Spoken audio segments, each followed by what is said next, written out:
Welcome to History in a Hurry. I'm Professor Scarlett Hayes. In this episode, we will cover the space race. The space race, a defining aspect of the Cold War era, was a competition between the United States and the Soviet Union to achieve dominance in space exploration.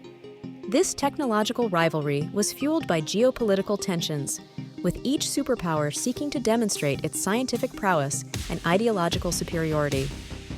Spanning from the late 1940s to the 1970s, the space race transformed humanity's understanding of space and laid the groundwork for modern space exploration.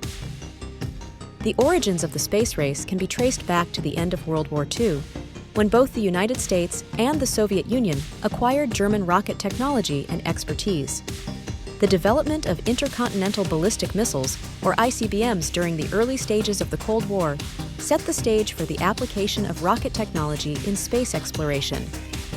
In 1955, both nations announced plans to launch artificial satellites, marking the beginning of direct competition. The Soviet Union achieved the first major milestone of the space race on October 4, 1957, with the launch of Sputnik 1, the world's first artificial satellite. The beeping signal from Sputnik, transmitted from orbit, captured global attention and stunned the United States, which had underestimated Soviet capabilities. This achievement not only marked a technological triumph for the USSR, but also intensified fears in the United States about Soviet dominance in missile and space technology. Less than a month later, the Soviet Union launched Sputnik 2, carrying Laika, the first living creature, a dog, to orbit Earth, further cementing its early lead. The United States responded by accelerating its space program. In 1958, it launched Explorer 1, its first successful satellite, and established the National Aeronautics and Space Administration, or NASA, to coordinate its space efforts. NASA's creation marked a turning point as the United States began to organize its resources and expertise more effectively. The same year, the U.S. passed the National Defense Education Act, investing in science and engineering education to train a new generation of scientists and engineers. The next phase of the space race focused on human spaceflight. On April 12, 1961, the Soviet Union achieved another milestone with the launch of Yuri Gagarin aboard Vostok 1, making him the first human to travel into space and orbit Earth. This monumental achievement further demonstrated Soviet dominance, but the United States was determined to catch up. Less than a month later, Alan Shepard became the first American in space, flying a suborbital mission aboard Freedom 7.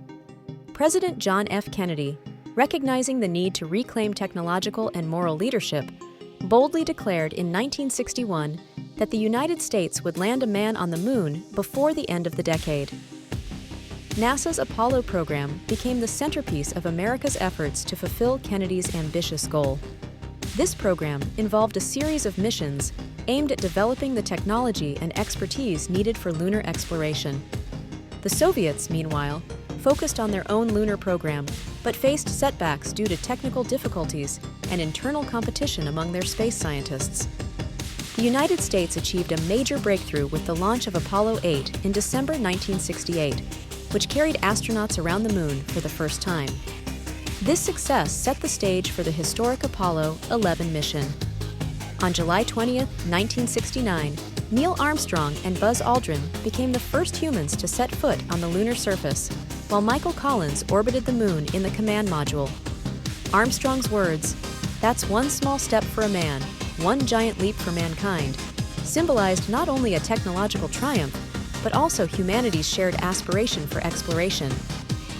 The moon landing represented the pinnacle of the space race and shifted the focus of space exploration. The Soviet Union, unable to match the success of Apollo, concentrated on developing space stations, launching the first modular station, Salyut 1, in 1971. The United States, meanwhile, completed additional Apollo missions and shifted its focus to developing reusable spacecraft, culminating in the creation of the Space Shuttle program in the 1980s. Although the space race was born out of Cold War rivalry, it ultimately fostered cooperation in space exploration. In the 1970s, détente between the United States and the Soviet Union led to joint efforts, such as the Apollo-Soyuz test project in 1975, where American and Soviet spacecraft docked in orbit, marking the first international manned space mission. This spirit of collaboration paved the way for future partnerships, including the development of the International Space Station, or ISS. The legacy of the space race is profound. It spurred technological innovation, inspiring advancements in fields ranging from telecommunications to medicine. It also captured the imagination of millions, encouraging generations to dream of exploring the cosmos. While the competition between the United States and the Soviet Union defined its early years, the space race ultimately expanded humanity's horizons and demonstrated the potential of space exploration to unite rather than divide. In conclusion, the space race was a pivotal chapter in the history of science and geopolitics. From Sputnik to the moon landing, it showcased the power of human ingenuity and determination. Although born out of rivalry, it left a lasting legacy of exploration and international collaboration that continues to shape humanity's journey to the stars. Thanks for racing through history with us on History in a Hurry. If you enjoyed today's quick dive into the past, don't forget to like, subscribe, and hit that notification bell so you never miss a fast-paced trip through time. Please reply in the comments with ideas for our next history lesson. See you in the next one.